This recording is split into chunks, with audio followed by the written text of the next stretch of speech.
Good morning, everyone. If you could please take your seats so we could get started. We're running a little bit late, and I know we have a lot to get through. Thank you so much for being here.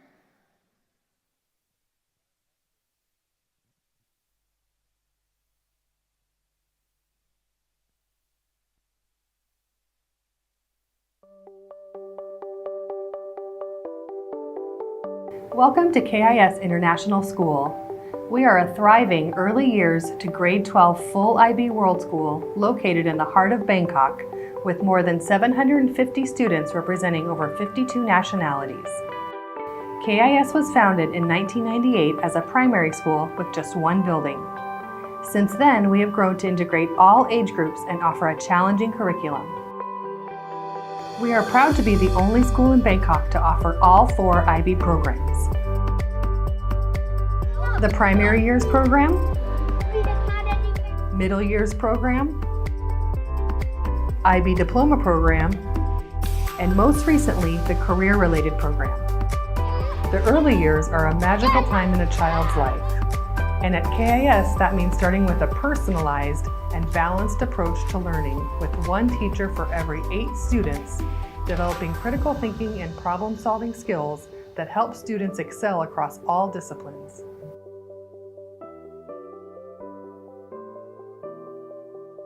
This instills a sense of curiosity and wonder through play, equipping all students with the tools to become lifelong learners and leaders.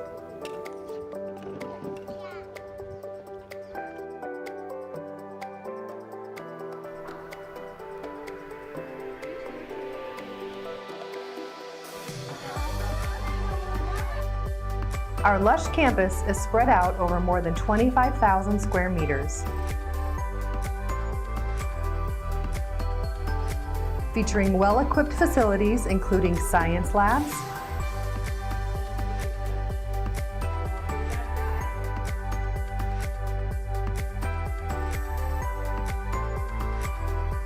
state-of-the-art design workshops,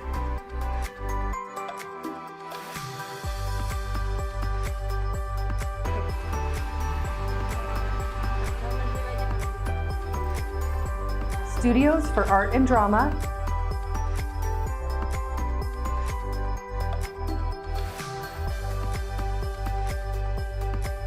an auditorium,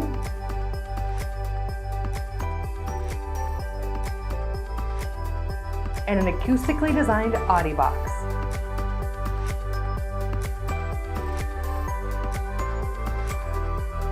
Our sporting facilities are home to various teams including football, swimming, basketball, volleyball, and more.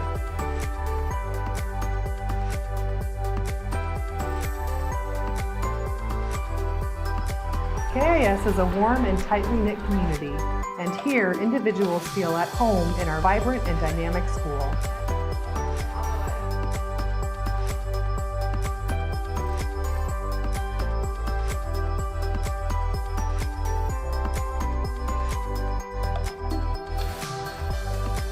Whether your child is just starting their schooling or nearing graduation, KIS offers a challenging and well-rounded program that will serve them well wherever life takes them.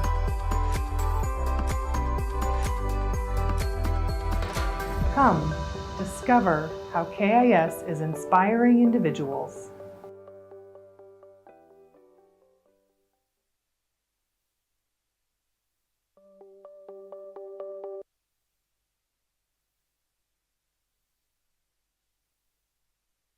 Good morning and welcome. Sorry about that slow walk around. My name is Colleen Fontenot. I'm the Director of Admissions and Marketing, and I'm so excited to be here. This is my second year at KIS, but in many ways it feels like the first, because last year we started online and I didn't have the privilege and honor of standing before all of you and welcoming you to this community.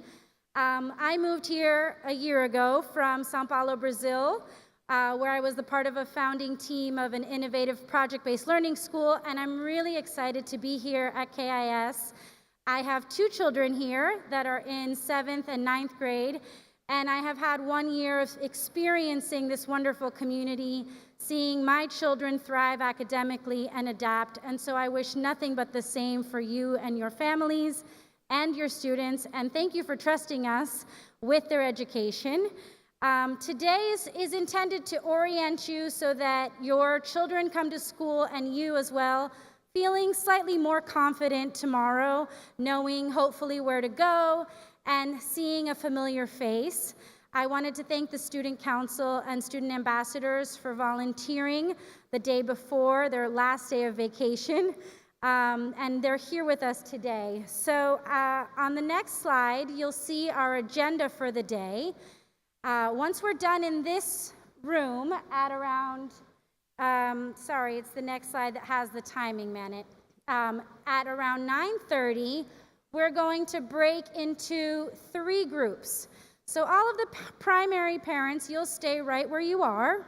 You will be hearing more specific pickup, drop-off information, as well as some rules you need to know how to come to KIS, so that you can stay put, and you'll be hearing from our new principal, Kai, and secondary students will be going with the student ambassadors and the student council representatives to take a small tour on their way to the event hall in the Art and Design Center. And last but not least, the secondary parents will also make their way to the event hall in the Art and Design Center, which is the first building above the parking lot. Hopefully you have already received some communication from us with our welcome website. So on the next slide, you'll see a screenshot of that. This is a great resource, and it's a bit of a shortcut to anything that you need to know about the community, where to find certain information, filling out forms, or looking at some of the options and offerings at KIS. If you would like, you can also download the family handbook.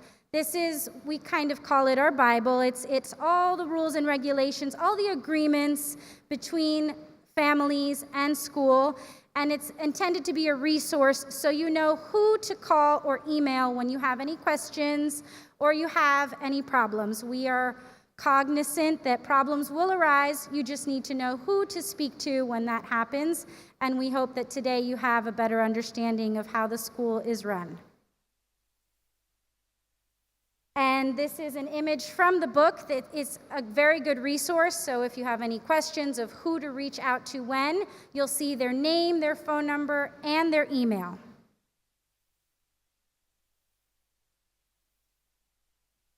And in terms of the key communication channels, how you can hear from the school, we will be sending out weekly head of school letters that will be from Mr. Paul Johnson, and there will be lots of information in there. If you have any news that you would like to share, you can reach out to KISPA about either events that are for some of the students, or if you're involved in anything. This is the main communication channel that we send out weekly on Fridays.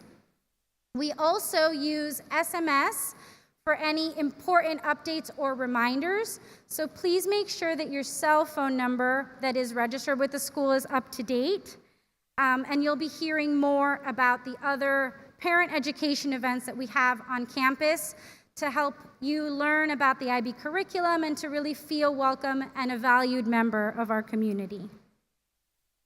On our main school website, you can have access to KISNet. This is the blog and classroom portal channel. So especially primary teachers, they will post what's going on in the classroom, and they'll share pictures and news on this blog. So this is a really great resource for all of the parents.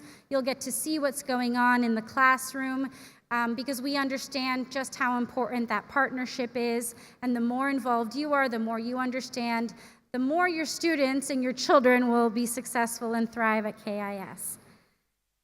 So I think hopefully I've covered the main bits, and without further ado, I'd like to introduce Mr. Paul Johnson, our head of school, and thank you for being here today and for joining the KIS community.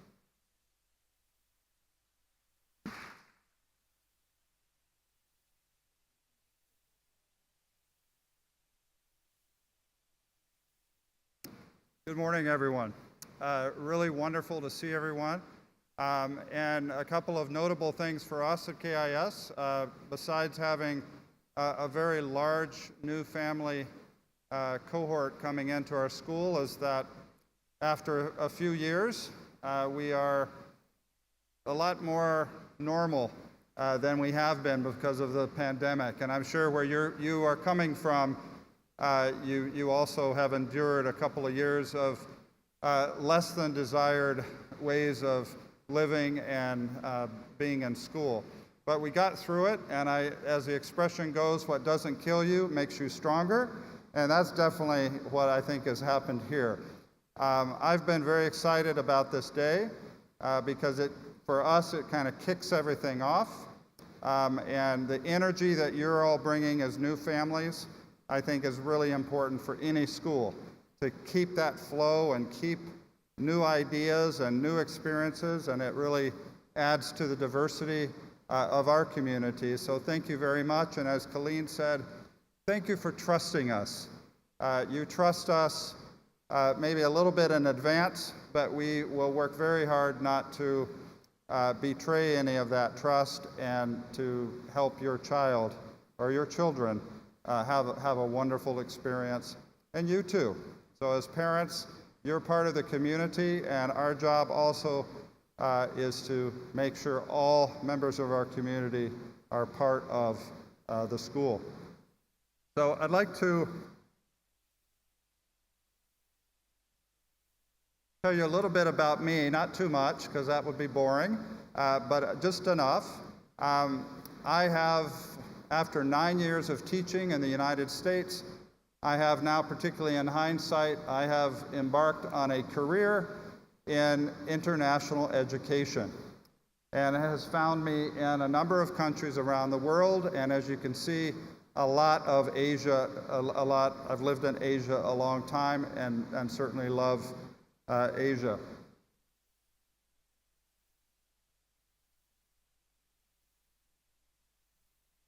So one of the things that makes us special, we think, like a lot of schools, we have a vision and we have a mission and we have core values, which I'll show you on the next slide.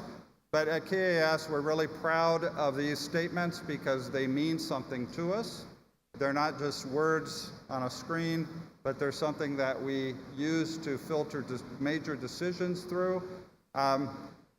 And I just wanted to point them out to you again. No doubt you saw them as you were going through the application process. Inspiring individuals, and our mission statement,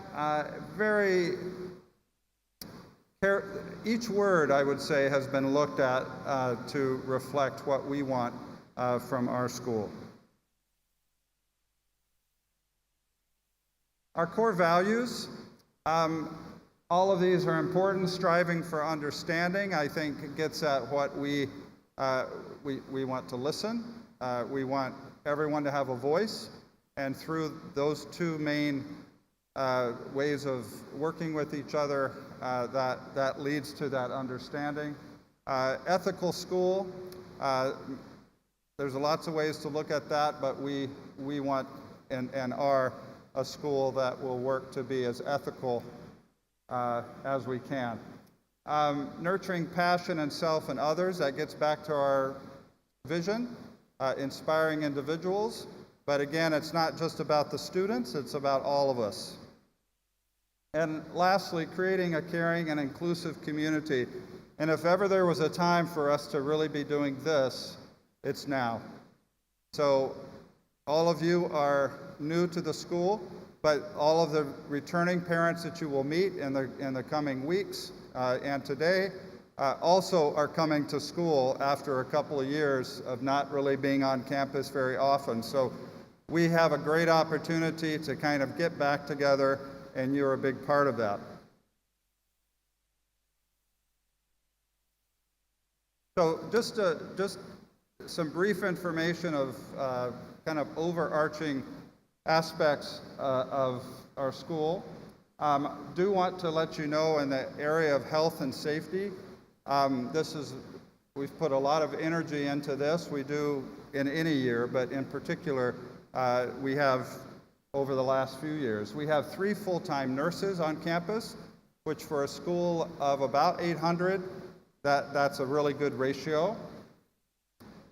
We also have a child protection policy and a child protection coordinator at the school. In fact, a few days ago, we had our annual child protection training for our staff, and it's an area of great importance to us. And then lastly, again, COVID-19, we hope that we have seen the worst of it, and let's all cross our fingers that that's true. But we are optimistically starting this school year feeling like we have things under control. We still have to be careful, evidenced by mask wearing by everyone, and me, even though my glasses are fogging up, I'm still wearing the mask. I still haven't figured that out. If anyone has a great idea on how to keep your glasses from fogging, I would love to hear that. But essentially, mask wearing indoors all the time, everyone. ATK testing once a week, everyone. And then social distancing to the degree that we can. But those first two are still, I would say, really important for all of us to do, and that's going to help us, especially in the next couple of months as we all watch what's happening in Thailand, allow us to have a normal start in so many of the ways that we want our children to have those experiences. So, mask guidelines, there's a number of people that will talk to you about this and your children, but I just wanted to clarify that indoors we are wearing masks, non-physical activity programs, and then outdoors we are relaxing the mask rule, and we will start the year by having the adults at our school give your children guidance about that, so it's clear. And we're going to continue to make sure that that's clear. But when we're doing physical activity in recess, it's an optional proposition for students to wear the mask. Largely, if everyone was not wearing the mask outside, that would be within the regulations, and that's within our comfort because of all the other regulations I mentioned before. But ultimately, it's optional, so if you and your child still feels comfortable outside wearing the mask, you may certainly do that. Okay? A few years ago, we embarked on a strategic planning exercise, which schools and really a lot of businesses do. It's about every 5 or 6 years. So 2019 was just before COVID hit. And we came up as a school community, we came up with a strategic plan which is still in force, and we're working diligently on that. So more for me in the coming weeks and months, I think, at head of school coffee mornings about this, but I wanted to mention that there's 5 major areas that the school is committed and invested to do. It was tricky.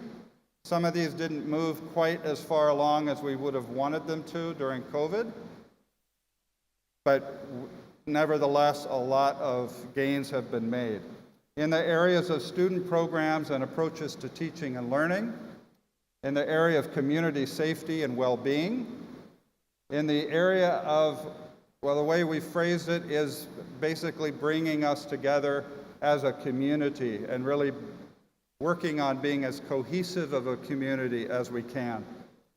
Staffing, whether it's teachers or whether it's the non-academic staff at the school, that we're really looking at making sure that we are having the very best and that our retention of really great teachers and employees is something that is important to us.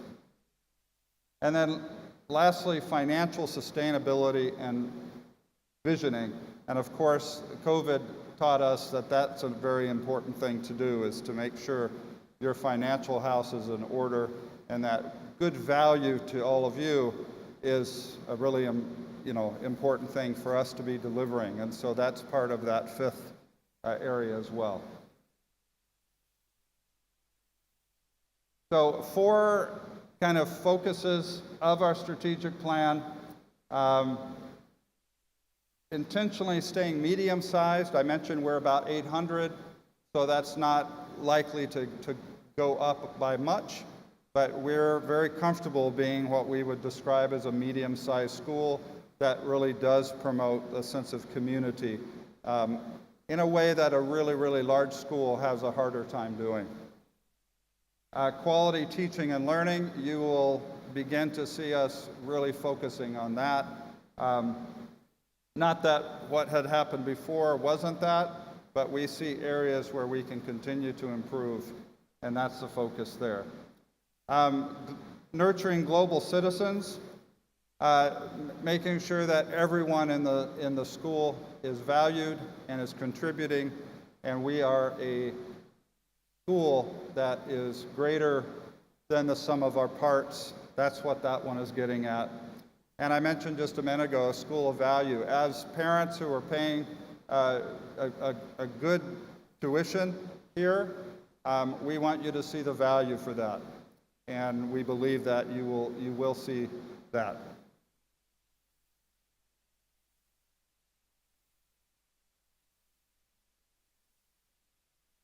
One of the things we're talking about here at KIS is how we are measuring success of our students. And one of the ways that we do, and you'll see a lot of schools measure success, is by test scores. At our school, the IBDP, the diploma program, at the end of that program, students receive a score, and that's one measure. The universities that they will matriculate to also is a measure for us to see how our kids are doing. But there's so many other ways that we're going to be working on that can measure success. That's not just these, and that's going to be an emphasis this year for us. Continue to make sure that our students can go to any university that they're qualified to go to and want to go to, and that we're working on how can we ensure that our students are performing on a test basis as much as they can, but we want to also acknowledge the other ways that students are successful, and you will begin to see some evidence of that from us in our celebrations of student success.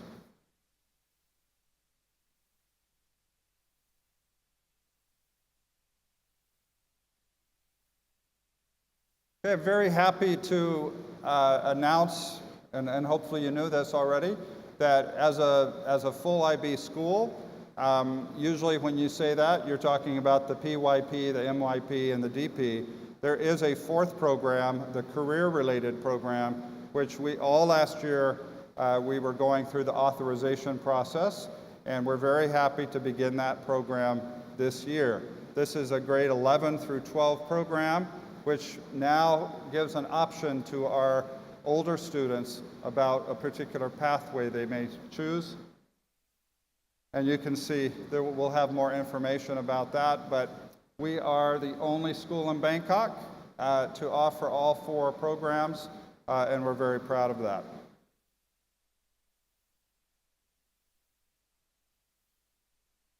Okay, there's a few people I'd just like to introduce, and then you're going to be hearing from some of these people during this orientation. So I'll just have them quickly do the parade wave, stand up and do this, so that you can get eye contact on them.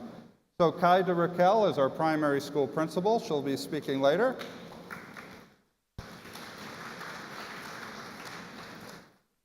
Keegan Combs is our secondary school principal. He's there.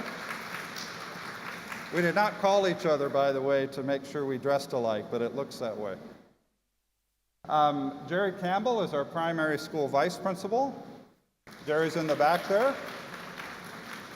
Shelley Wochuk is our secondary school vice principal. And before I introduce the person on this slide that I've not yet introduced, I would like to introduce two other people. One is Ms. Pam, who is the head of school, PA, and our registrar. And if you're ever needing to speak with me, likely you're going to also be speaking with Pam And I wanted you to know who she is because she's a really helpful and important person at this school. And then Ms. Yui, who is next to her, is our Assistant Director of Government Relations, and she's the person that I rely on to help with making sure that we're compliant with regulations, and she's also helping with visas and a lot of the government aspects of running a school. So they're not on the slide, but that doesn't mean they're important, so I wanted to be sure and point them out to you. So without further ado, Becky Fox is our Director for Teaching and Learning, and I'd like to ask her to please come to the stage. Thank you very much, everybody, and have a wonderful day.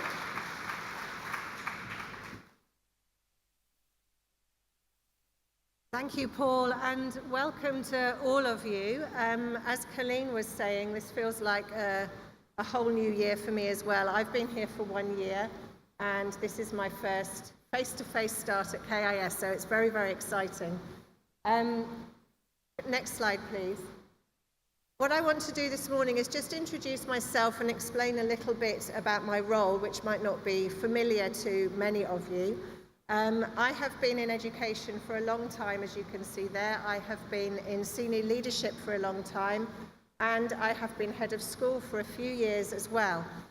My school career started in Britain, and then I moved to the Seychelles. I've lived in Malaysia. I spent a long time in Indonesia, Hong Kong, and then we came here. So I've got quite a bit of experience in international schools. My husband is from Indonesia, and I know that we have some families here from Indonesia or families who have lived in Indonesia. So selamat datang ke KIS to those families. And we have an 11-year-old son, and he's going to start in grade 6, which is his first start in secondary school, so he's very excited about that. So I feel like a new parent as well as that. Next slide, please. So a little bit about my job. I work with the whole school. So that head of school experience has been really useful to get the big picture from early years all the way up to grade 12. And I work with the team looking at the curriculum and making sure that what happens in early years starts the building blocks and articulates well all the way through up to the diploma or the careers program. So to give you an easy example of that, we need to make sure that what our students are learning in the PYP in maths is ready for them to go into grade 6. So we need grade 5 to talk to grade 6. We need the primary to talk to the secondary. We call it articulating the curriculum. So that's a big part of my job. Next slide, please. Another part of my job is overseeing the resources that support the learning. So that's the physical resources. That might be the Lego in the primary school. It might be the laptops. It might be the science equipment. Making sure that we've got that resource, those resources. Making sure that the physical spaces are ready for the students to learn. And you can see their human resources as well, which is not just the school faculty. That might include you as parents. So if we have any experts here, we might be calling upon you to come in and help us with the students, with their research. Another big part of my work is working with the faculty who are a team of lifelong learners. So all teachers, all professionals are continually learning, and we have a professional growth procedures at this school, which mean that we have time to celebrate the amazing work that our teachers are doing, to work on improvements and growth, and to make sure that we keep up with 21st century learning in the school. And then finally, communication. And that's really important to parents, and it's very well researched that parents who are well informed about their child's education can help their children and understand the program that's happening, and their children will do better at school. And so one of the things that we make sure we do here is we run regular workshops. We keep you informed through the KIS letter, through social media, and different avenues to make sure that you're well informed about the program and the fantastic things that are happening at the school. So that's a little bit about my role at the school. It's really focusing on the reason that we're all here, and it's about student learning. And now I would like to introduce Ms. Kai, who is the primary principal.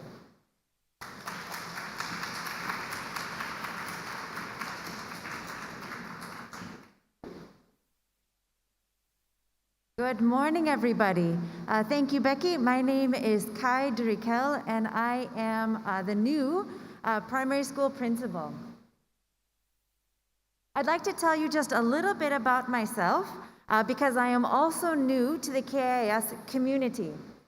First, I am an American citizen. I was born in Michigan, in Ann Arbor, Michigan, in the United States. But when I was a junior in college, I spent 1 year in Freiburg, Germany. That's the third picture you'll see. When I was studying in Germany, in German, I really developed a love for living overseas, a love for immersing myself in different cultures, and for really finding my way in a situation where there's a lot I didn't know. It was scary and really exhilarating, if that's the best word I can find, because it really opened my eyes and my mind to different ways of viewing situations, to feeling uncomfortable with the unknown. From that experience, I actually met my husband, who's in the room, and we developed an interest and a passion for living overseas.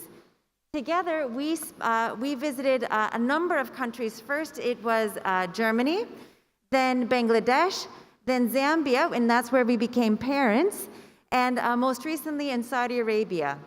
And in each of these countries, I've had different positions. I've been a primary school teacher for grade 1, grade 2, grade 4, and grade 5. I have been a curriculum coordinator and most recently an administrator. But this is my first principalship, and I'm very excited to have this opportunity here at KIS. Just to tell you just a brief introduction about the PYP, or the Primary Years Program. We'll be learning more about this in the next session, which is really focused on the primary school. At the center of this diagram, you will see the learner. The PYP is a student-centered curriculum, and my job as the principal is to ensure every child in the primary school has a robust, challenging, and supportive educational experience. And it is my privilege and my responsibility to work with you and to work with the teachers to ensure that quality educational experience for each child. So this is my invitation to you to come and see me through May, through my office coordinator, May. Come see me if you have any questions, if you have any doubts. It's my encouragement to communicate early before there is a big challenge or a big issue.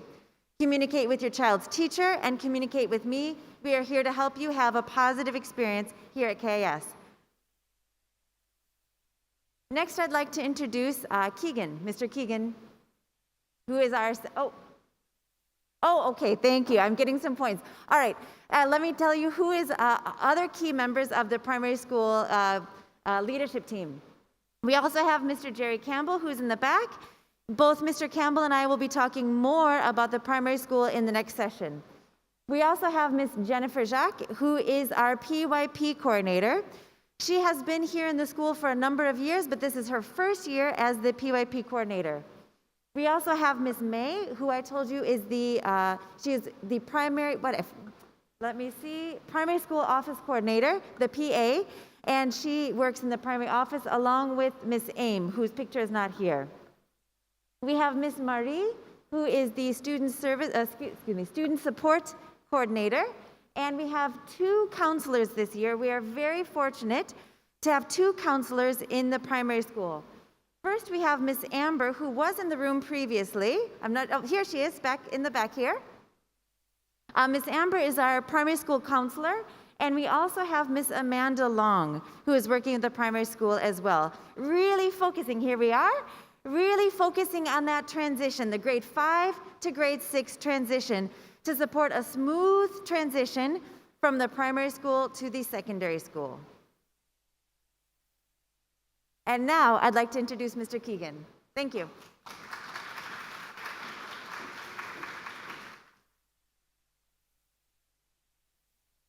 Good morning, everyone. It is such a pleasure to welcome all of you to KIS for the first time. I'm sure most of you have been on campus visiting, things like that, but some of you, this may be your first time on campus, so I am sure it's an exciting time, probably a stressful time in a way. We're working diligently to try to make it as less stress as possible, so we're working on that. It is also my first time really welcoming students to KIS as new secondary school principal, which is, again, really exciting for all of us. So I'm going to tell you a little bit about me. Oh, sorry, wrong order. Some key secondary contacts. There's a lot of people to know. We will go into more detail on these things later, but a quick introduction of people. I think we already introduced Miss Shelley, who will be our vice principal and working a lot in direct communications with parents. Thank you in advance, Miss Shelley. Miss Maggie Graham, I don't think she's in the room. She will be our IB Diploma Program Coordinator, working with grade 11 and grade 12 students. Mr. Peter Muir is our Middle Years Program Coordinator, working with grade 6 through 10 students. Mr. Francois Dorico is here as a parent. He's in the back giving a little wave as well.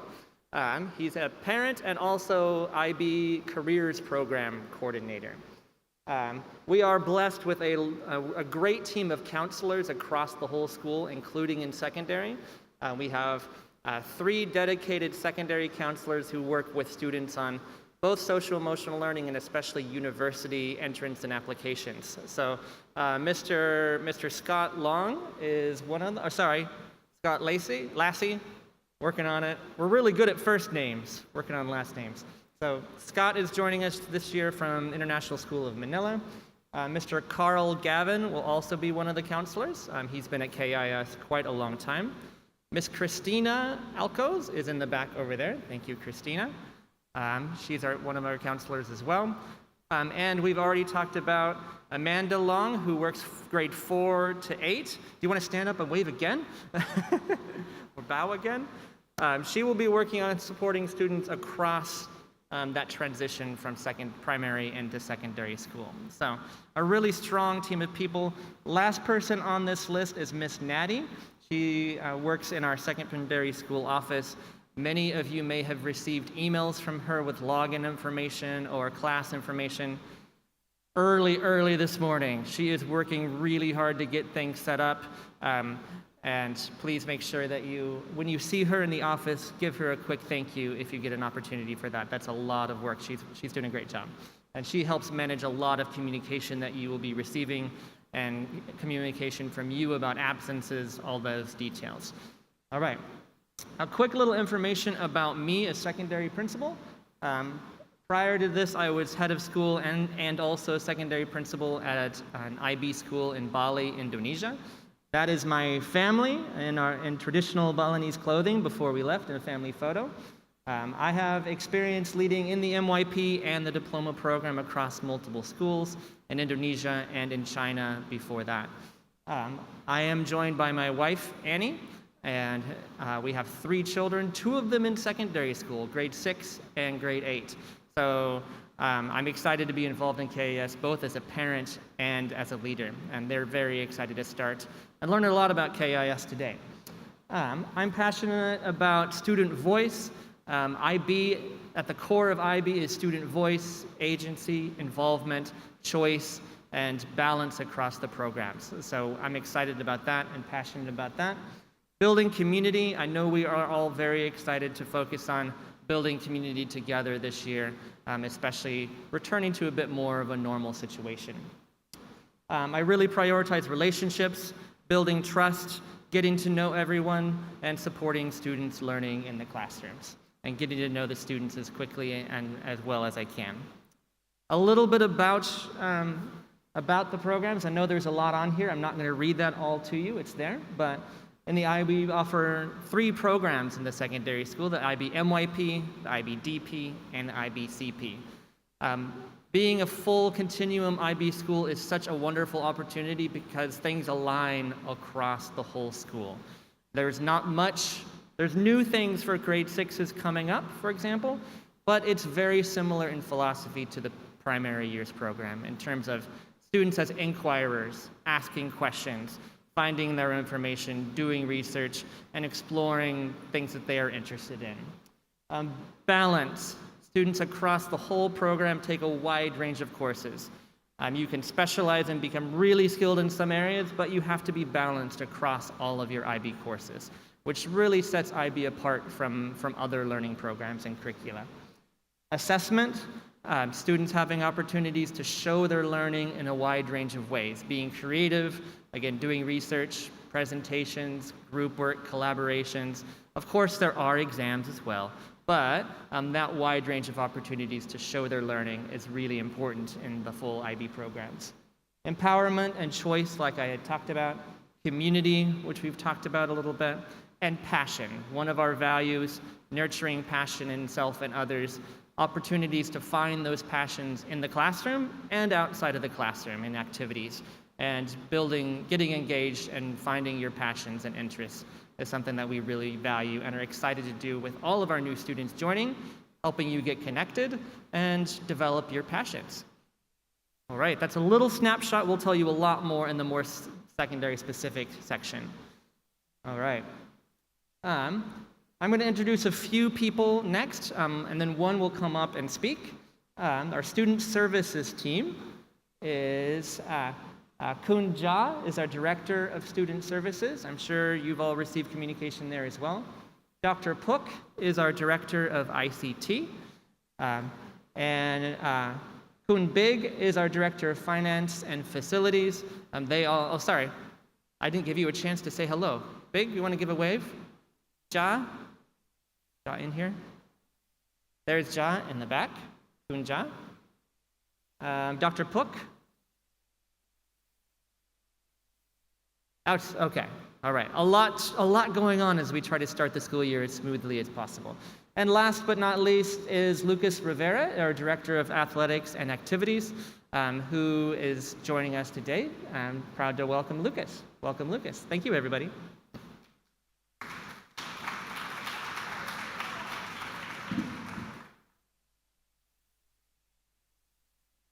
Thank you, Keegan. Welcome, everyone, to KIS. I'm also new to KIS, so welcome. We're going to do a little exercise to get started off. Can everybody stand up with me? You guys look a little stiff. You've been sitting for a little too long. Okay, shake it out a little bit. Okay, so my role here is the Director of Athletics and Activities. So my mission is to give your children as many opportunities to grow and succeed in their passion, just like Keegan was saying. The theme this year, we're really striving to build the community where I believe the past couple of years with COVID, it's been hard to do that. So I'm really excited to have you all be a part of the KIS community. And we got to learn our mascot, okay? So we're the Wolves. So on the count of 3, we're going to say, "Go Wolves," really loud, okay? You ready? Okay, on the count of 3. 1, 2, 3. Go Wolves! All right, you guys can sit down if you'd like. Okay. Or you can stand. So a little bit about me. I've been working the past 13 years in sport and after-school activity. I've worked in schools in the United States and in Thailand. I've actually been living in Thailand the past 3 years, and I love it.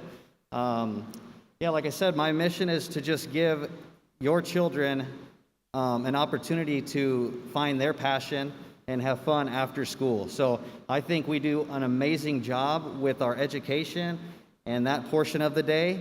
And my part of the day begins right when the bell rings and your kids get to have fun and choose what they want to do, whether that's a sport or athletic, or whether that's art or dance or music. I want to help them find what they love. A little bit about our conferences here. We're involved in 2 conferences. ISA is our local Thailand conference, which will get to play competition with similar sized schools. And Marissa is actually a new conference that we joined. It's an international conference, so fingers crossed, and if COVID kind of keeps slowing down, we'll get to send some teams internationally and compete, which would be great. Next slide, please. And just to reiterate on this, Paul spoke a little bit about the mask policy. In anything athletic or physical, the students can take off the mask. It's totally optional and up to them. We believe when they're outdoors and they're in physical activity, it's probably a good idea to breathe and take the mask off, but again, it's optional. And that is all I got. Welcome to KIS and go Wolves. I'm actually going to be introducing the president of KISPA. Her name is Venus. I'd like to welcome her up to the stage.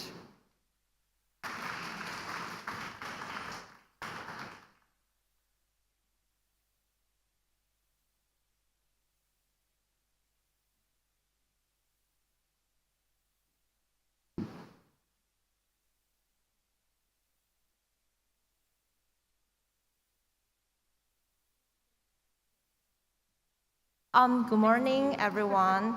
I'm Venus Hong. You can call me Venus. And we have a team here. So on behalf of KIS Parents Association, allow me to welcome you all to join KIS. With me here today, we have Kunu, our Vice President. Kunu? She's taking photo there. And then we have our Flora is our secretary. Kun Vandi is our external event coordinator. Kun On En is our internal event coordinator. And Sabrina, our secondary school coordinator. And we also have some class reps join us today. And our parent volunteers as our language ambassador here. So next slide, please. Here are our primary school reps for this year. They are 22 of them so far, but we still need EY1 reps. So next slide, please. This is our secondary school class rep for this year. There are 10 of them. So you will have to add one of their line accounts. So they will help you to add you into the grade level line group. There you can connect with your grade level parents. And then we are here today to tell you more about what KISPA does at KIS and why we think it would be great if all of you can join our events and even join our team. So what is KISPA? We are a nonprofit and voluntary independent organization. So all the parents and guardians are members automatically. There's no membership fee. And our goal is to create a sense of community at KIS. So what do? We connect parents to parents, and then we connect parents to school. And then we support students and school activities, and we organize various events and fundraising for charity. And next page, we will have a short video showing you some of the events we have hosted this past academic year.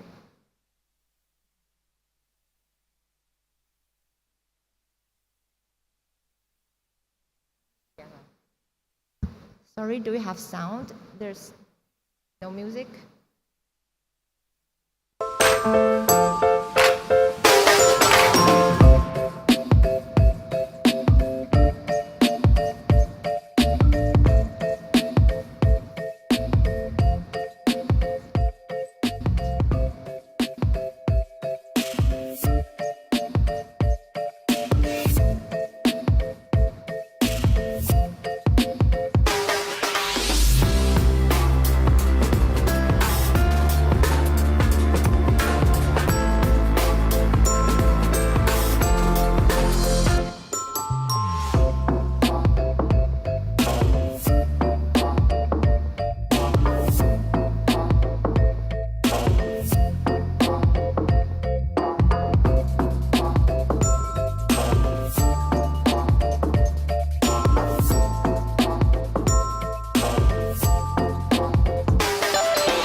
Thank you.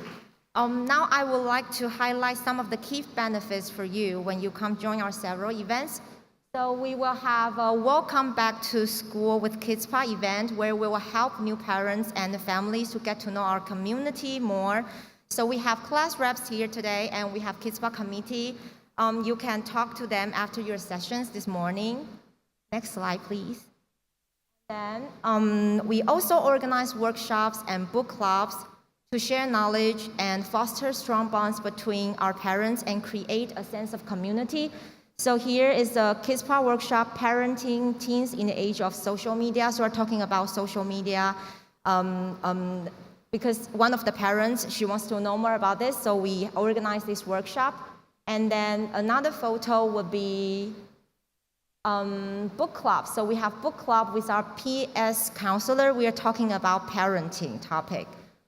So we're sure we will have this kind of events this academic year. And then the next page.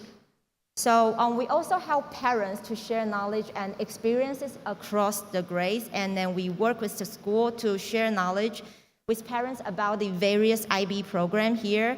So here at the MYP Ambassador Training, our MYP coordinator was workshopping with us to teach us parents about some nuts and bolts of how the MYP program works.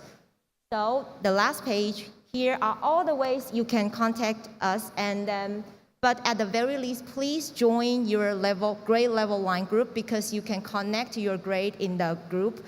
So if you have time, please come to join us. Our Welcome Back to School with KISPA is on next Wednesday. So we will prepare some coffee and snacks, and we will provide you a lot more information about all the fun activities that we will have to offer you this year. Both new parents and current parents are welcome there, so that would be a good way to connect our lovely community there. So we look forward to seeing you next Wednesday, and then thank you for your attention. And now back to Colleen. Okay, thank you.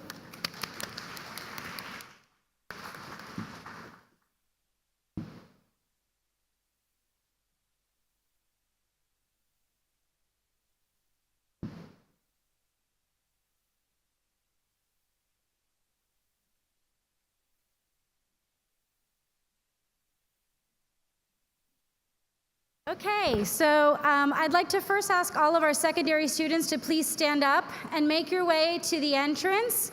So any secondary students, you're going to be meeting and going on a short tour with our student council and student ambassadors.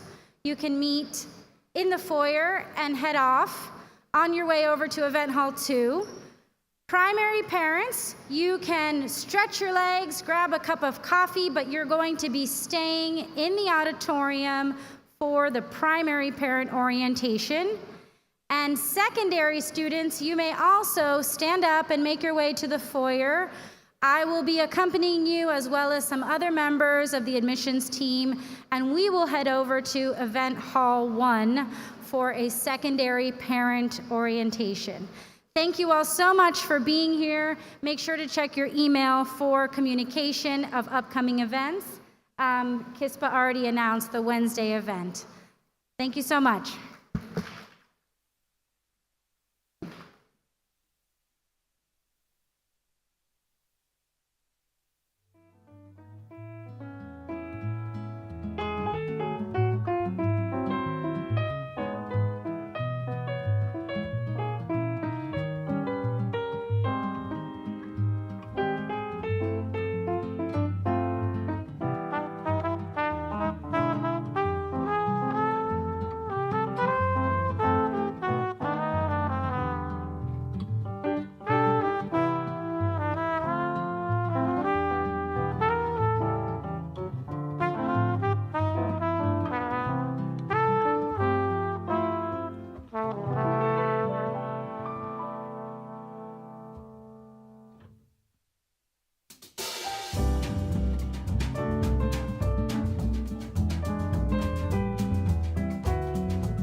hello again, everybody. We'd like to begin the primary school specific part of orientation. And I know there are still a lot of people outside. We're going to give them a moment to trickle in. Some of them are grabbing a coffee, some of them are having a little snack, and some are still getting that important paperwork sorted. And that's okay. The purpose of this session is to really help you feel more grounded and more settled for the first day and the first week of school. So I'm going to be getting into the curriculum a little bit, the teaching and learning a little bit, but most importantly, we're going to be talking more about those first few days of school. And I'm joined here by Jerry Campbell, who is our vice principal of the primary school. And if I'm not mistaken, this is Jerry's 23rd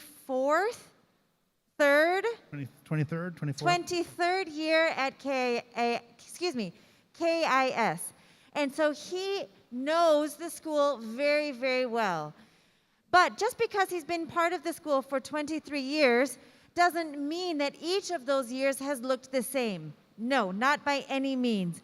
The school is committed to continual growth and improvement, and he has been part of that process each year, making the school stronger and making sure that the teaching and learning is relevant for the students. We are committed to growth and development. So Jerry and I will be talking together about the primary school experience. Before we begin, I would just like to get a sense of who is in the room. So I'm going to go grade level by grade level. You can raise your hand or stand up if you have a child in that grade. Please stand up or raise your hand if you have a child in the play group. All right. Stand up or raise your hand if you have a child in EY1. Okay, so quite a few EY1 families. Good to know. EY2? Thank you. EY3? Oh, still quite a few in EY3. Great. Grade 1. All right, thank you. Grade 2. Thank you. Grade 3. A few families in grade 3. Grade 4. I'm raising my hand here. Oh, there are a lot of us. My son is in grade 4 as well. Thank you. And grade 5. All right, now raise your hand if you also have a child in the secondary school in grade 6 through 12, and I'm raising my hand for that as well. So a few MYP or DP or CP families. Thank you very much. That's good to know. Thank you.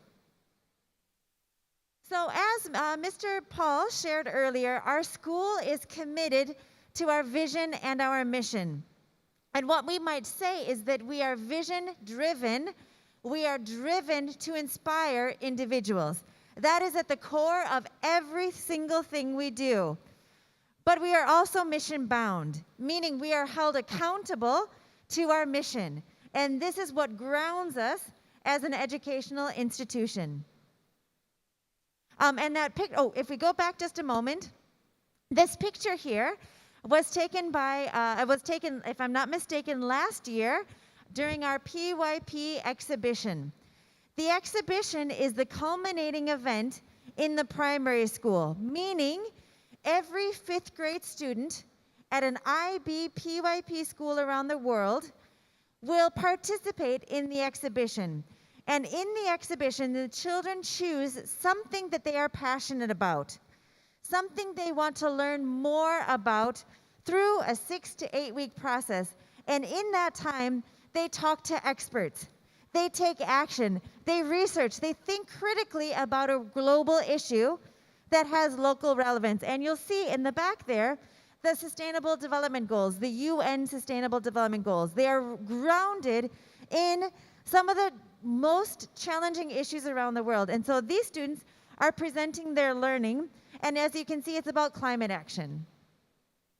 So if you have a child who is going through the PYP and in their 5th grade year, they will be going through this. And I say, as a parent, because I have 2 children who've done the PYP exhibition, and as a teacher, a former teacher at grade 5, it is a hard process, but the children learn really important time management skills. They learn really important collaboration skills. And the learning that they embark on stays with them, I would say, for their life. And I say that because I've talked to students who have gone through grade 12 and in university, and I say, tell me about some of your memorable experiences in school. One thing they'll often cite is the PYP exhibition. It's hard, it's rigorous, children will have some ups and downs through that experience, and those memories will last a lifetime. So again, as Mr. Paul shared, we are committed to supporting these core values, and I'll be talking about each of them in just a moment.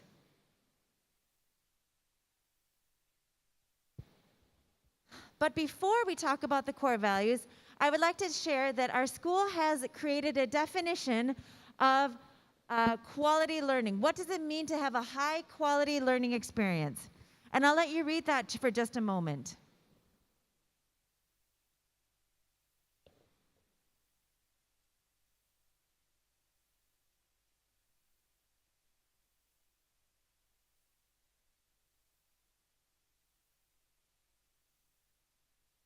To have a high quality learning experience, it means that it is rigorous.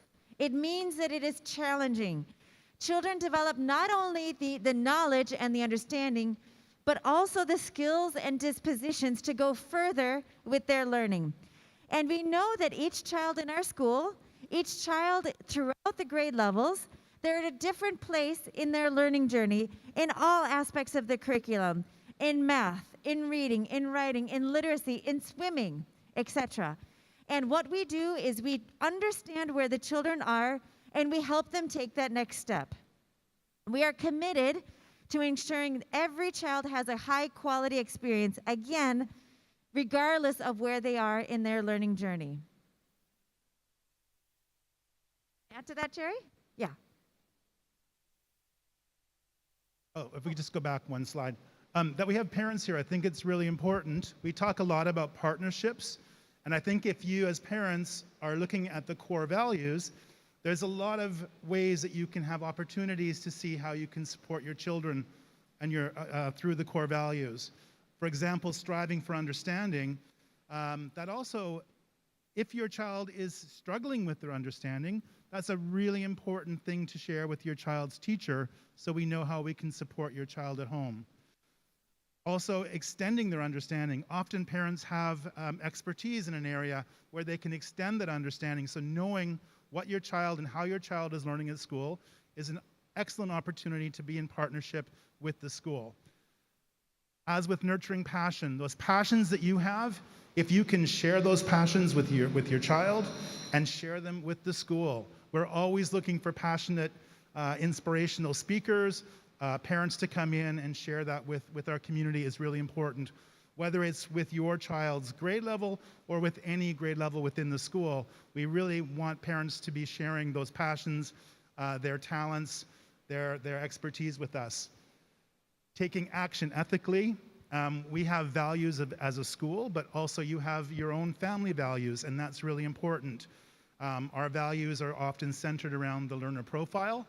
If you can model that at home, it's really important. And also just helping your child to understand what ethical action is, what an ethical citizen is, a global citizen is.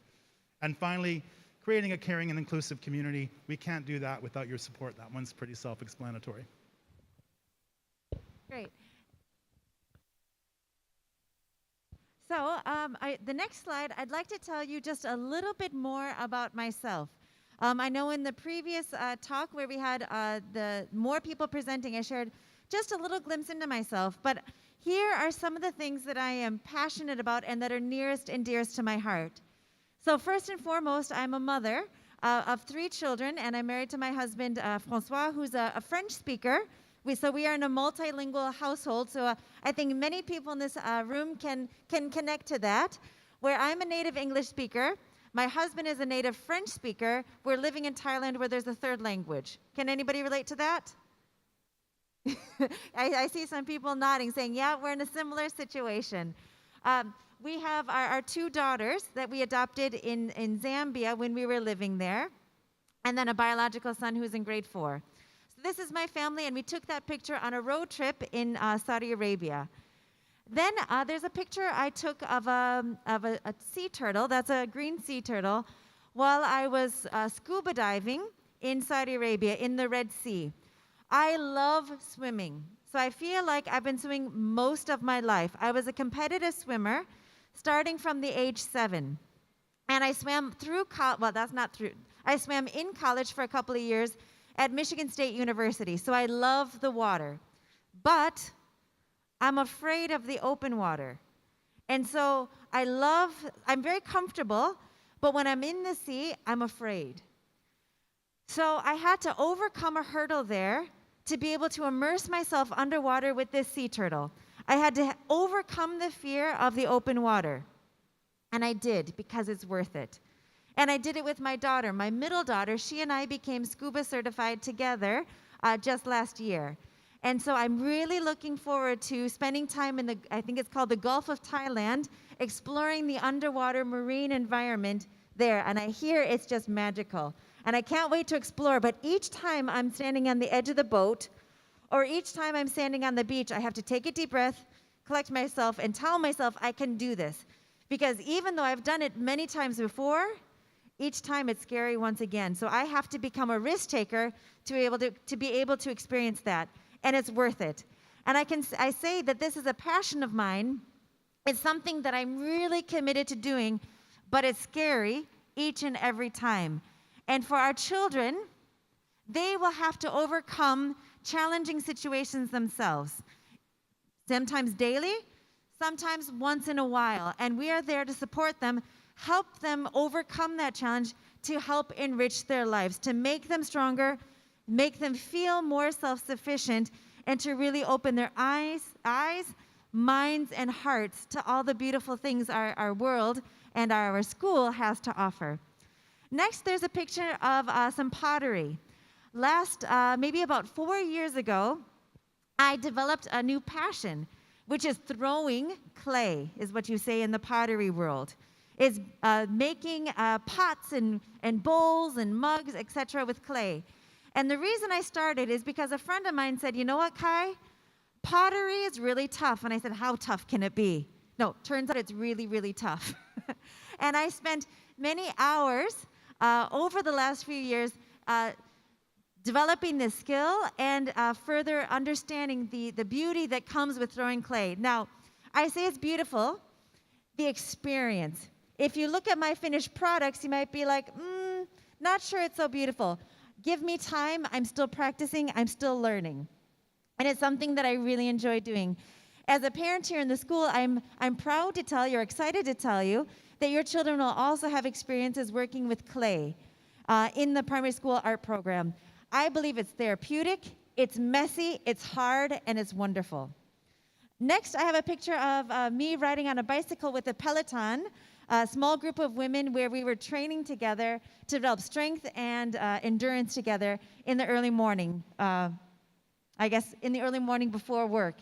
And I share that picture because I grew up as a swimmer.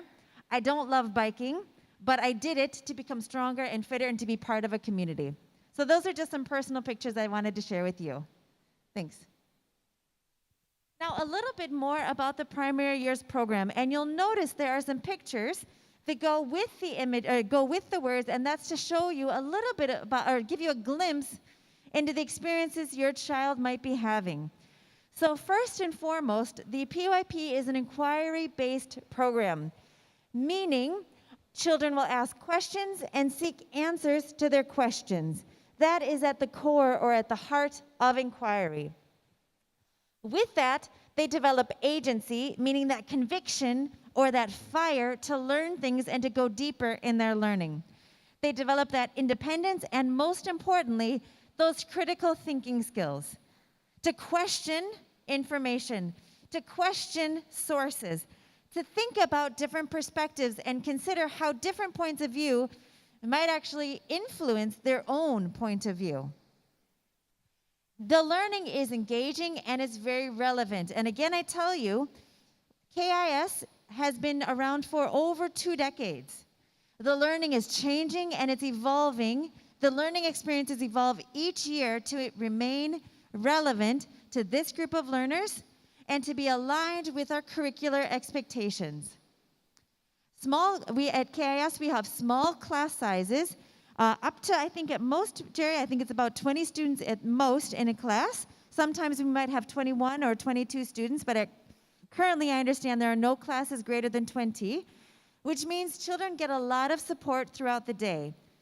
First, support from their homeroom teacher, and then each homeroom class has an educational assistant. So there are 2 teachers supporting at each classroom. But what makes KIS really special is there is a collaborative learning community within each grade level. So say in grade 4, there are 3 different homeroom teachers.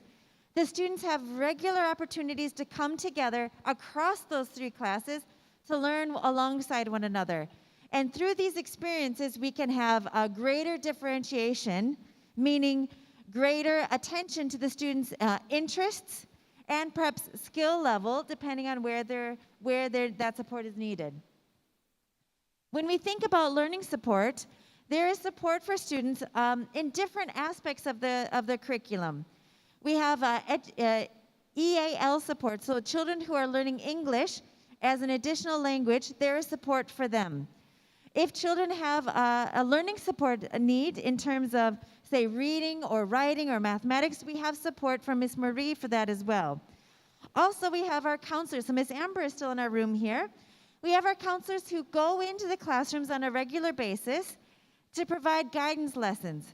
But sometimes children need extra support in terms of social emotional skills. This might be support with conflict resolution. It might be support with managing strong emotions. Maybe they're feeling worried about something. Maybe they need help making friends. These sorts of things are available through sometimes one-to-one sessions, sometimes small group sessions with Miss Amber. And Miss Amber is also available to meet with parents. If you have questions or concerns, all you need to do is reach out to Miss Amber and say, hey, can we have a chat? She is available to support you to help make this transition as smooth as possible. And I suppose I can relate. So I've shared with you that I'm a mother, and I can tell you my children are going through ups and downs with this move. I'm certain that as I'm principal, but I'm a mother as well, and I'll be having conversations with Miss Amber or Miss Amanda to look for tips and suggestions to help my children have a smooth transition, because the truth is, there are different stages in the transition process. We get excited, we get depressed, we get worried, and then we start finding our way, and sometimes we plateau, and there are different ups and downs. And our strong counseling team is to help support us through those transitions. And finally, as Mr. Jerry shared, it is our privilege and our responsibility to partner with you, the parents, because you know your children best. We care deeply about them, and we are supporting them on their learning journey, but you know where they are coming from. You know the experiences they've had before, because they have helped shape who they are today. You also have dreams about who they will become. We want to work with you to understand where they're coming from and where we hope they will go. So partner with your classroom teacher. Come talk to Mr. Jerry and me. Talk with Miss Amber. We are partnering with you to help your child have the best experience possible. Also, I wanted to mention the house system. You'll be learning more about this in time. But within the school, we have 4 different house teams, and children across the school come together to earn points for their teams, and it's a pretty fun program. I'm part of the green team. Any other people part of the green team here? There we go. We have yeah, there we go. There we go. I'm not competitive at all. No. So Jerry talked just briefly about our 4 core values. I wanted to tell you what the 4 core values kind of mean in the primary school. And Jerry, if you want to join in with me here. When we think about striving for understanding, the first bullet point talks about assessment. And I suppose actually they all kind of talk about assessment. With the students, we co-construct success criteria and learning agreements to ensure we're continually developing our understanding for learning. Within that, we set personalized learning goals. And again, that's thinking about where we are, where we want to go next. And we review and we revise them over time. And these are connected to our curriculum. And finally, we regularly assess learning to ensure we're making progress and to get a sense of where we are and where we want to go next. Teachers will provide feedback to children on a regular way, but not only the teachers. We do peer assessment as well. So children will give each other feedback, and they will also assess themselves. Oh, okay, Jerry, yeah?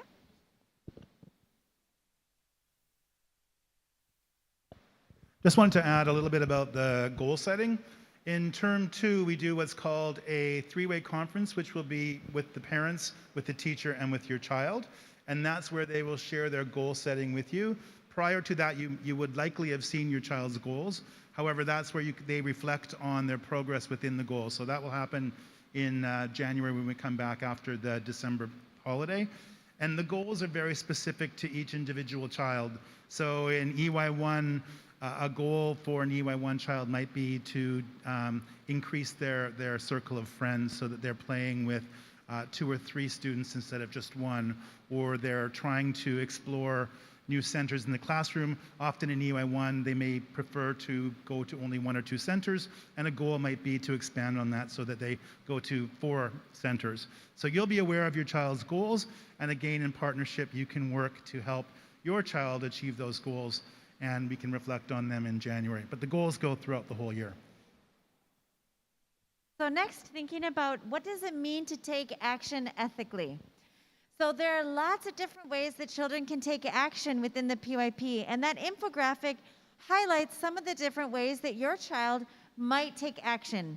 If I had a hunch that the first thing your child will do when they're taking action is they will probably make a lifestyle change themselves. For example, if they learn about healthy food choices, they might want to change the way they're eating at home. Or if they're learning about climate change, they might encourage you, mom or dad, to actually turn the AC down at home or to switch their lights off. These are some of the few things that your children might do to take action early on. But as they get older, as they become more involved in experiences, they might take action in a number of other ways. And that is really what's exciting for us, because that means their learning is actually changing their behaviors, changing the way they become involved in their communities, and hopefully making the world a better, more peaceful place. And, oh, go ahead, Jerry. I was going to say an important word in there in the cycle of action is reflect. And that's something where parents can really help, because children have wonderful ideas of things they want to do. They want to save the world. And that's not what we're looking for. And certainly we want to encourage any actions that children want to have. But if they don't reflect on that action and think about the impact that action has, then it's not that effective. Often they come up with ideas that may sound good, but when we actually think about it, is it having a positive impact? Is it going to be an ethical action? And if the action could have negative consequences, is that an action that we want to continue? How do we revise it? How do we refine it so that it is something that is having a positive effect or a positive impact on society or their learning? It doesn't have to be grand, it could be very small, but they need to reflect, think about it. How has that action changed them, made a difference? So when we think about nurturing passion in self and others, what we're looking at is helping find out what children really care about, what motivates them. Knowing that what motivates us, what we're inspired to do, isn't stagnant. It's changing and it's evolving depending on the experiences we have. Now, if I think about some of our students in the primary school, they might be, for example, reluctant readers.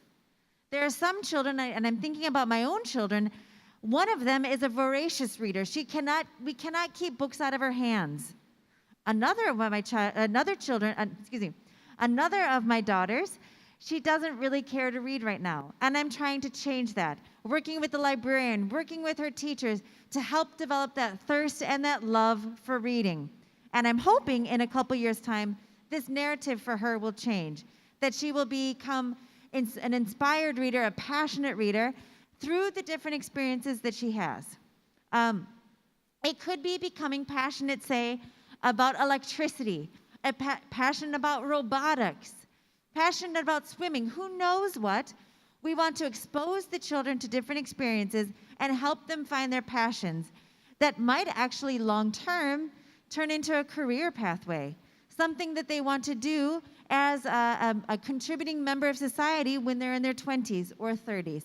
We don't know, but we are committed to exposing them to a variety of experiences to help find their passions, and once they do find something that they're passionate about, to encourage and nurture that. We know we are a member of a diverse community. There are a range of experiences that we have, and a range of talents and passions that we have. We like to explore those, and we like to nurture those. Yeah, and as you know, our vision is inspiring individuals, and I think passions are the way that we inspire each other. By sharing our passions, they become inspirational. When you see someone do something with passion, it becomes infectious. You want to try that as well. And if we can expose our children to that at school, then that's exactly what we're doing. We're inspiring each other. And as I said earlier, parents have passions, and if you can share those passions, it just keeps building. And I think most importantly, we're looking at creating a caring and inclusive community. This is at the heart of the IB program, and it's at the heart of KIS certainly this year. As we're starting the year back to normal, we are here welcoming all the families, all of the new families the day before the first day of school. We are committed to building that community. I don't know about you, but when Venus spoke on behalf of KISPA, I was inspired. I want to partner with KISPA. I want to be a part of the KISPA community to work with the school and to create those wonderful experiences for children. We are a strong community because of our differences.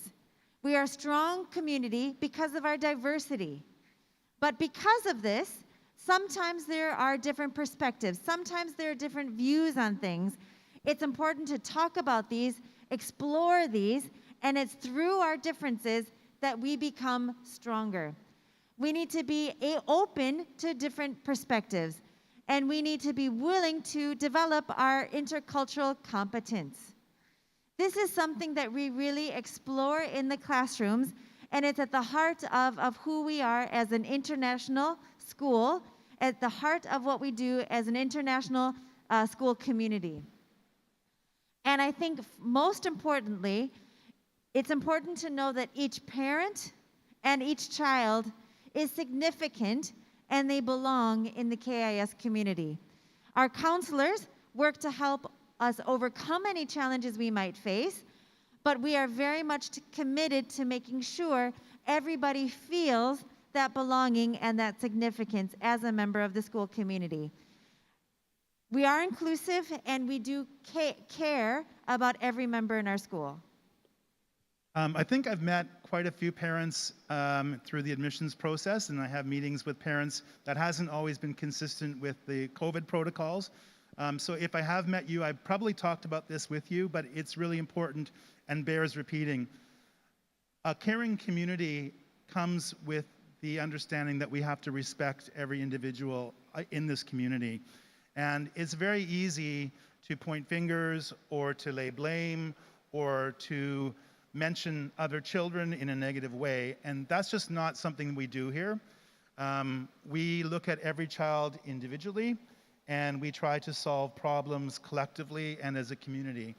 And what we don't want to do is have parents or anyone in our community, teachers for that matter, pointing to an individual and saying, that child is so-and-so.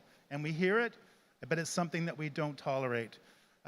If there is a problem with your child at school, we deal with that problem, and we deal with all problems in a confidential manner. We will share with you the consequences for your child. We will not share with you the consequences for the the other children. It's very much about what we're doing to support your children and to develop a caring and inclusive community. If we start calling out children and labeling children, that really prevents us from developing the kind of community that we want.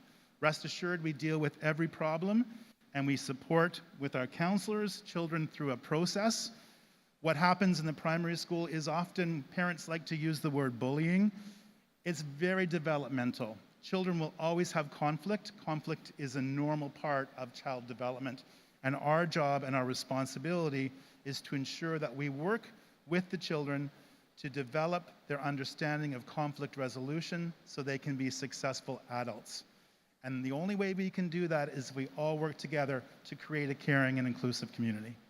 I mean, alongside that, we have clear expectations for behavior. And we hold our children accountable to those high expectations. And I'll be talking about this in just a moment, but one of the first things we do over the first week of school is explore those routines and explore those expectations. When we do this, we develop essential agreements for our classrooms. What is it that we need to create a caring and inclusive school community? What is it we need to do with one another to ensure that we are committed to developing a strong understanding and to developing our thinking skills? We explore these with our students, and then we commit to them. Now, again, Jerry said, conflict is a natural part of life. That's true. There will be conflicts, there will be ups and downs, and we'll work with the children to support that conflict resolution. We hold them accountable to high standards, but again, we work with the children confidentially. We work with families confidentially, but you can rest assured that we have high expectations for this behavior. So the first couple weeks of school, I just talked about this briefly. The most important thing we do over the first couple weeks of school is we create that classroom community where children feel safe and secure, where they feel willing to begin to take risks in their learning. They'll be a bit nervous. They might be like deer in headlights, just kind of following, not sure where to go. That's normal. But they will get there. We give them a month, and it'll be like it's their long-lost home. They will feel very comfortable very quickly. They will be excited to meet new friends, and maybe for some to reconnect with old friends who were here before. They will also, because we are very much committed to learning, they will engage in what we call baseline assessments. This might be writing assessment, reading assessments, mathematics assessment. For some, it might be a tie assessment, swimming, etc. Because when our children come in, we want to see where they're at in their learning journey so we can support them with their next step. And I think the last bullet point for our EY1, EY2, and EY3 families, we are easing into the year. For some children, this will be their first time in a school. We are easing into it. In EY1 and EY2, families might drop their child off in the classroom and hang out, meaning stay in the classroom from 5 minutes, 10 minutes, 20 minutes, etc., until we're ready to back away and until your child is feeling settled. The teachers are prepared for this, and they know that you might be coming in with your child, helping them transition into the new school. Arrivals and dismissals, I just want to walk through this. I know I'm repeating what was in that first letter I sent to you last week, but I want to be clear and hold any questions that you might have. I want to ensure that you're walking away feeling ready for tomorrow. So, most importantly, we need to submit our ATK test to the health portal between 8 a.m. and 8 p.m. every Sunday. Of course, you can do that today for tomorrow. So that means the parent who is dropping the child off and picking the child up, along with your child. We need to submit that ATK test in order to come into school and also have that pass. Arrival in the mornings is between 7:30 and 7:50. If a child comes before 7:30, there is supervision starting at 7:10. Oh, just a minute. Yeah, so that begins for grade 2 and up. So if your child is in the early years and grade 1, the supervision starts at 7:30. For the very young children, if you bring them before that, you will have to supervise them on the playground. If you're in grade 2 to 5, from 7:10, we will have someone on the playground. Okay, and I understand traffic in Bangkok can get busy. Is that the right word? It gets busy. So if you're needing to come a little bit before 7:30, that's okay. But really, we don't have supervision for grades 2 and up before 7:10. So we really encourage, if it's possible, for a 7:30 drop-off. Now, school begins at 7:50. So on the first day of school, tomorrow, the teachers will meet the children on the playground in grades 1 through 5. In grades 1 through 5, the teachers will meet the children on the playground and they will bring them up to their learning spaces. In the early years, I believe we're doing drop-off in the classrooms, Jerry. And they will meet the children on the playground at 7:45 tomorrow. Going forward, we will do, children will play on the playground, and at 7:50, they will go up to their classrooms.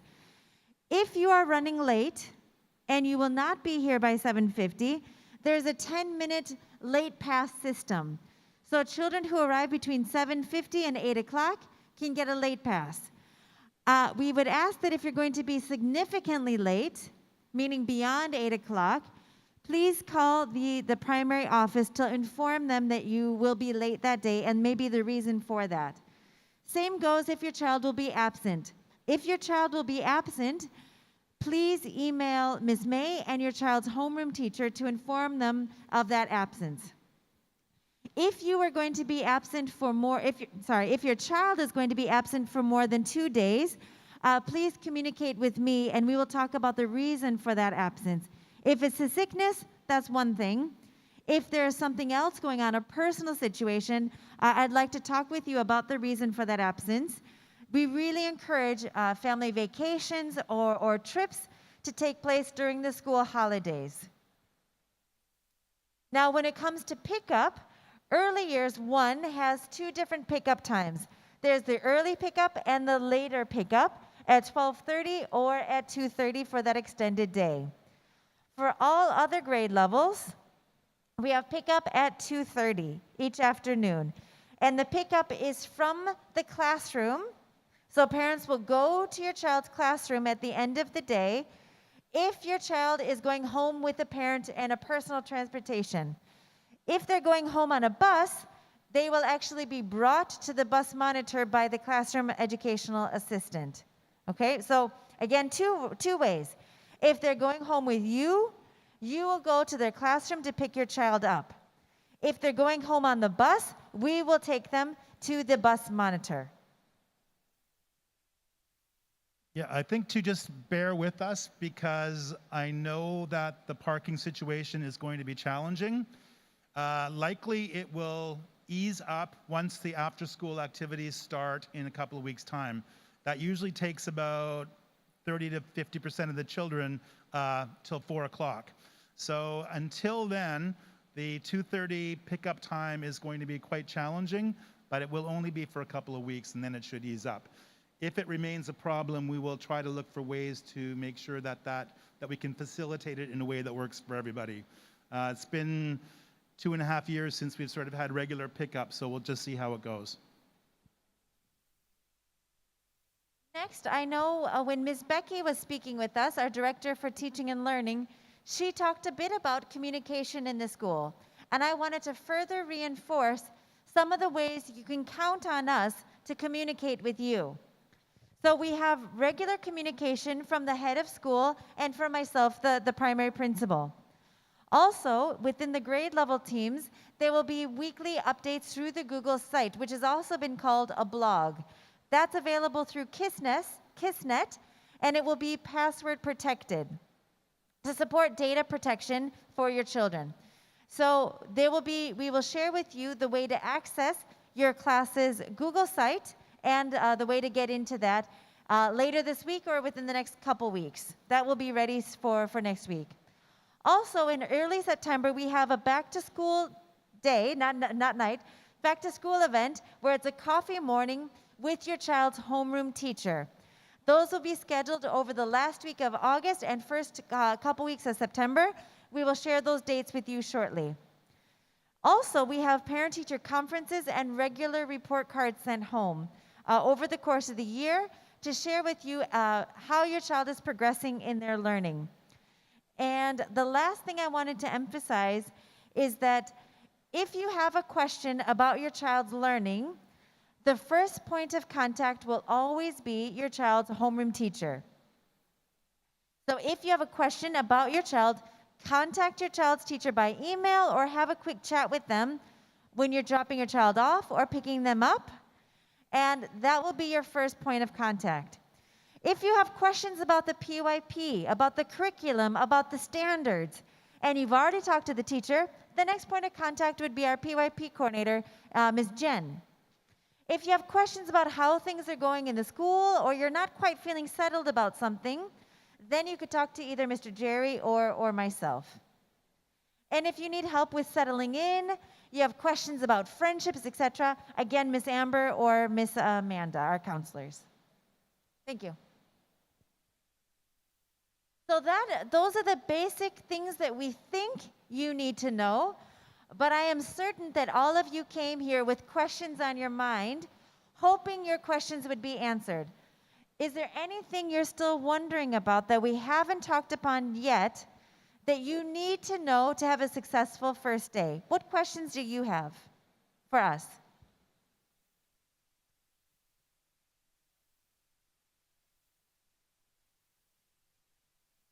Maybe we covered it, Mr. Jerry.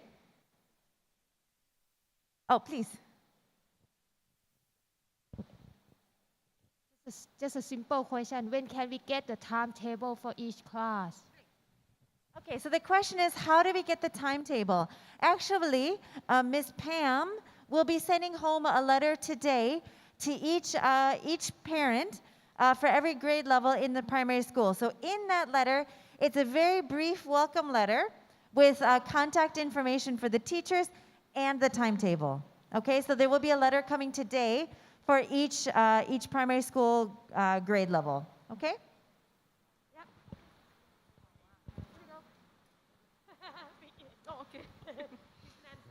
I have a question. Now that the school is already starting to open normally again, what is the policy for parents who have more than one children and have a different time to when they have to pick up time? Can we wait inside the school while waiting for the older siblings to come home? Because last years we cannot. If you're referring to having a child in the secondary? No, because I have an EY1 and grade school, and Okay. it's have different also. We all end, full day program ends at 2:30. So the dismissal time for a full day program EY1 up to grade 5 is the same for everyone in the primary school. The only difference would be if you're in the regular program, which ends at 12:30. How about ECA? So if one. Yeah, so if you have a child in the after-school program, then you can wait for them either on the playground, because this playground will be used until 3 o'clock. So you can use that playground. You can stay in the atrium. Again, we do recommend that you don't bring food or snacks to share, but if you want to have a snack for your child, that's fine. Healthy snacks where we can, and make sure that you're tidying up your area. Sometimes we can get a little bit sloppy and forgetful and leave wrappers and things around there. So yes, you can do that. Okay, thank you very much. There's also at corner that people go hang out at as well, so. I think it'll be really nice for some of the children to have a chance to play after school, because we haven't allowed that for several years. And it's nice that parents, if you are supervising, you need to be in eyesight of your children. And if you're not, I will come and talk to you. Because if your children are signed out, they are your responsibility. They need to be supervised. Hello everyone, I'm a parent of the EY1, and I have a question that in the future we will have to separate the children into each room, right? So I would like to know the criteria that what you know that this children is suitable for which homeschool for who? It's who consume? random. We It's don't random? Look, yeah, it's absolutely random. Yeah.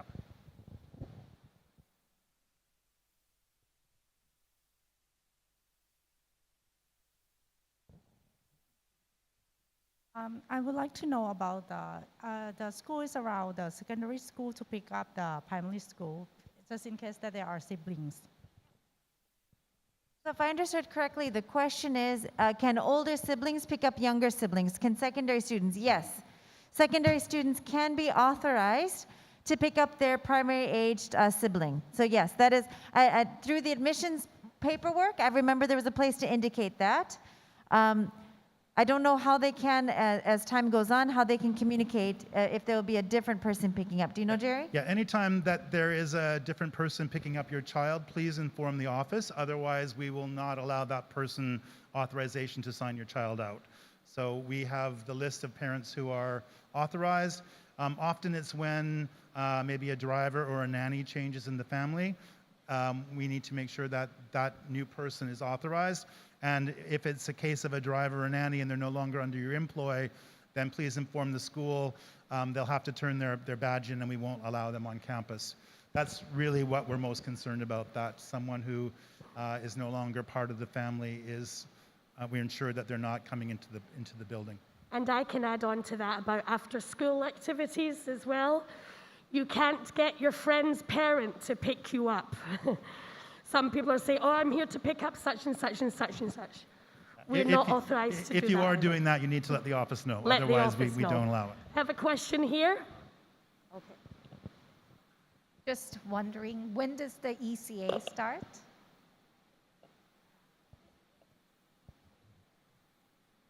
ECAs? We just received a message that they'll be starting towards the end of August. I can't recall the exact date, but we'll be communicating that shortly. And when we communicate the time length, so there's the first term for the ECAs, we'll also be sharing the sign-up process, so what activities are on offer, what is the cost associated, etc. So they will be in the next couple of weeks. And we're very excited to have them up and running once again. Okay, I have a question about the shuttle bus.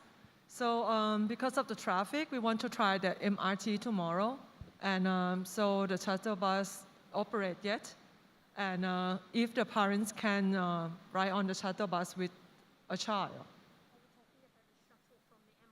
Right, a shuttle bus from the MRT. I need to check with Ms. Jha, who looks after the transportation. It's related to the numbers of people that will be using it. Lynn, did you have? If it's the shuttle bus from the MRT station at the Thailand Cultural Center, then it's first come, first serve. And primary school students are not allowed to go on the bus themselves. They have to be accompanied by the parent. So. I'll talk to Ms. Jha just to get some more clarification on that, so we have a better understanding of numbers. Okay.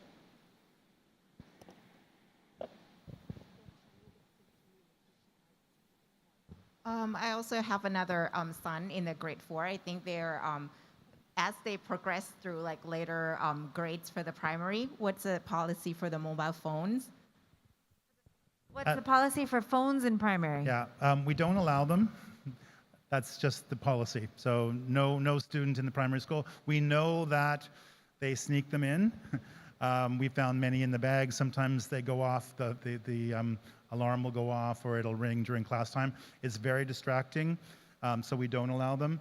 However, some parents are anxious, and if they're kept in their bags and they're not used and the child knows not to look at it during the school day, what we don't know, we don't worry about. If it becomes a problem, then we would take it away and ask the parents to come pick it up at the end of the day. If it, for safety reasons, it stays in the bag and it's an extra phone, that's between you and your child. We don't need to know about it.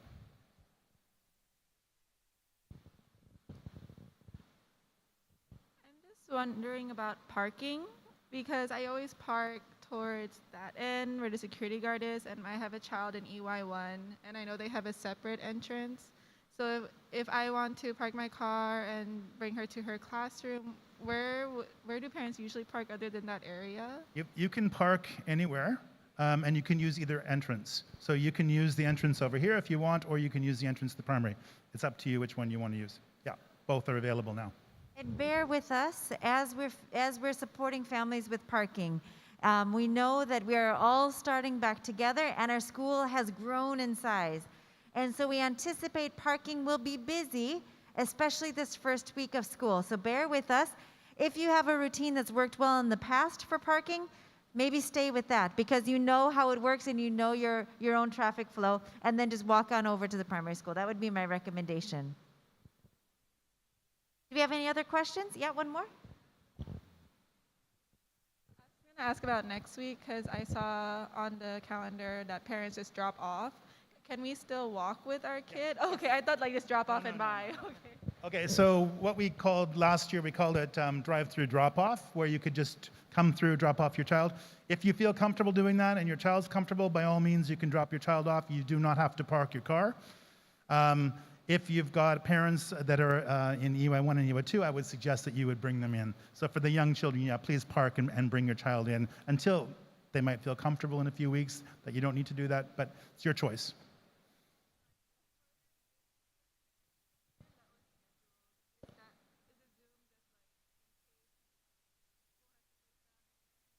For EY, we did schedule a Zoom session just to acquaint the children with what that looks like. It'll be a very short session, but yes, just in case we do go, it's just a little, yeah. And then they're not just at home doing nothing, they're still part of the school day if they have a Zoom call. That's why we did it.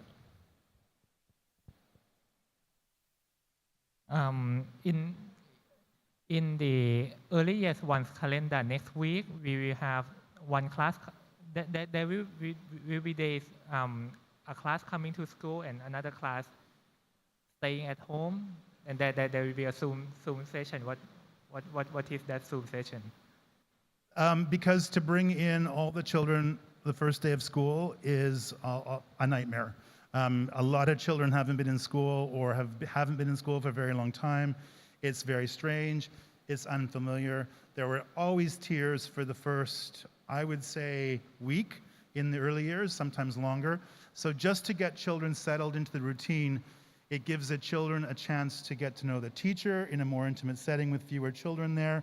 And it's a little bit easier to ease them in one day, then they're home the next day, then they're back in school the next day. So it's called a soft start to ease them in a way that is really taking into consideration the needs of the children and the teachers. Because if all the kids come in crying at for a 3-year-old is very contagious. Once one starts, it's a domino effect. More and more will start. So it just makes it much more comfortable and much more easier. Also, for parents, you will accompany your child to school, and it gives you an opportunity to have a conversation with the teacher in a much smaller setting.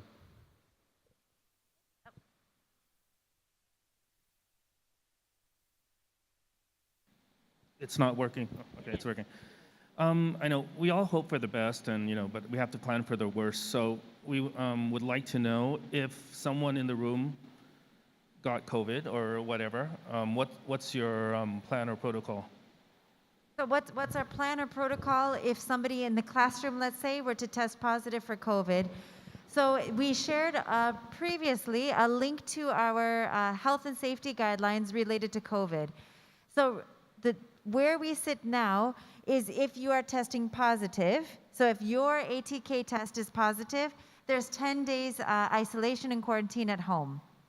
And children and actually faculty and parents cannot come back to school until those 10 days are up, and there's a negative ATK test. Now, what might happen and what has happened is one member of the family tests positive, but another family member does not. Anybody who's not testing positive can still come into school. So thinking about that in the family context, same applies for the classroom context. So if there's somebody within the classroom, a teacher or another child who tests positive, the other members of the group can still come into school. But they would be considered, anybody who has been in close contact with masks off for over 5 minutes, they would be considered high risk. And anybody who's considered high risk would do more frequent ATK testing. That would be day 5 and day 10 from that date of contact. Does that answer your question? Okay. or if they're symptomatic at any time. That goes for anybody at any time. If you've got any symptoms, test yourself. Yeah, so if you're symptomatic and you're unwell, we are being more cautious. If we are sick, we stay home. Same applies to your child. If they are sick, they stay home. Even if their ATK is negative, sometimes it won't become positive until a day or two after we start feeling those symptoms. Any other questions? I believe we will keep track of those on the website. So you can check the website to see if there are any positive cases and where they are within the school. All right, do we have any other questions? Or I think we've covered a lot in this morning's session. I hope you're walking away feeling inspired and prepared for our first day of school tomorrow. Thank you very much for coming, everybody, and thank you for joining our community. Thank you.